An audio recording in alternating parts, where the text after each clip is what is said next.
People would just say, you're just being over dramatic. You're just attention seeking. I used to feel like depression is not real until I experienced it myself. Depression is very, very real. Today, Asian Woman Real Stories chats with Kelly about her journey through depression and eventual recovery. My depression happened around 5-6 years ago. First, you have a failed relationship. Then you have family issues, study issues, financial issues. Everything comes all together. It's like a domino effect. And then you just break down. The best example would be like an elastic band. You get stretched, yes, it's fine, but when you get stretched so much and then it just snapped. When I had depression, it was as if everything just lost its color. Wherever you look, whatever you see, whatever you do, you just feel like life is just meaningless. I didn't go to class, I just stayed at home. I didn't eat, I didn't even clean myself up. You don't see the point of living anymore. One random night after everything has happened, I remember being like super tired, not just physically, it's just emotionally, mentally, just couldn't sleep. Staring out in darkness in my really small room back then when the thoughts started flooding in. To end my life there and then. I was helping out in kids' church back then. The images of children comes into my mind and then I just didn't do it. Well, I started trying to tell my friends how I felt, but they just told me, you're just overthinking or you're just being hormonal. You're being over emotional. Just leave it off. It will pass. Hearing what my friends said made me deny my depression. Some people ask me to meditate. Some people ask me to go out for a jog, exercise clears your mind. Oh, you should just eat more chocolates. You should go out and mingle with somebody, just socialize. It just didn't work.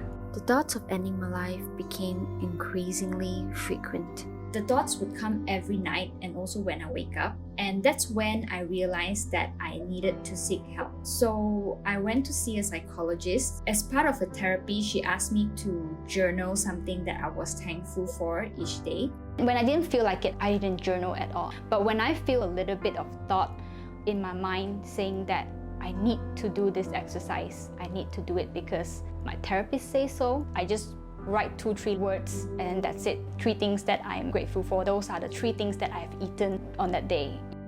One of the last exercises the psychologist gave me was to talk to a friend about my childhood every day for 2 weeks. It can be anything when I was young, something happy or something unhappy. The breakthrough point of that exercise was I particularly told one of my friends that I was being abused, the amount of stress that I had when I was young growing up.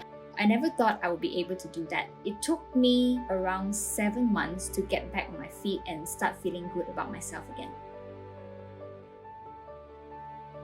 Humans are not wired to forget, especially traumatizing events that you have in your life. You have to find the root of your depression.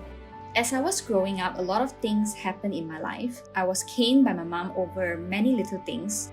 One of the moments that I remembered very clearly was when I just got like 98 marks on my English test when I was 7 years old.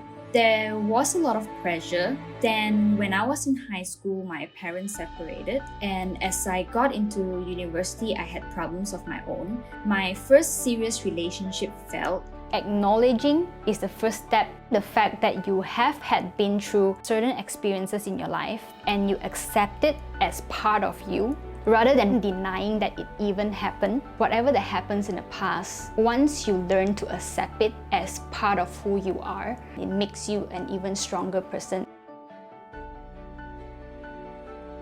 There was this particular friend of mine who actually made the effort to stay with me. Every time when I wanted to go to the toilet, she would follow me. She would make sure that I do not close my door so I wouldn't do anything stupid. Acknowledge that this person has a possibility of getting depressed. It doesn't help at all by telling the other person that they are not depressed. And it makes people actually feel bad. It makes people feel like, yeah, maybe I am not depressed. Maybe I'm just overdramatic. Maybe I'm just overthinking stuff. Maybe I'm just very emotional. There have been times where people tell me like, what you're going through is nothing. Look at other people who has bigger problems than you. If they are not depressed, you shouldn't be depressed either. There is no universal measure on what is bad and what is worse. What doesn't affect you might affect the other person. I used to feel like depression is not real until I experienced it myself. I would say the experience is very life-changing. People in Asian, they don't believe in therapists. I had that thought before I even go. It's a waste of money. They're just gonna give me a bunch of exercises, which is not gonna work. But when you have exhausted all the options, why not, just go for the next best option, which is to just maybe go see somebody and talk about it.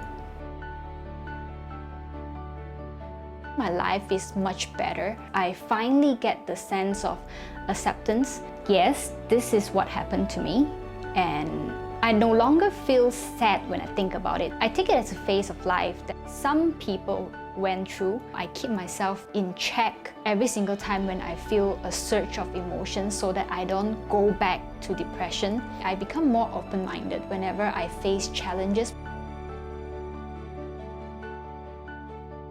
If you feel depressed, I just want to tell you that it is okay. It is not the end of the world. I've been through it, I've gotten through it, and I have come out an even better person. You will come out stronger and better than before.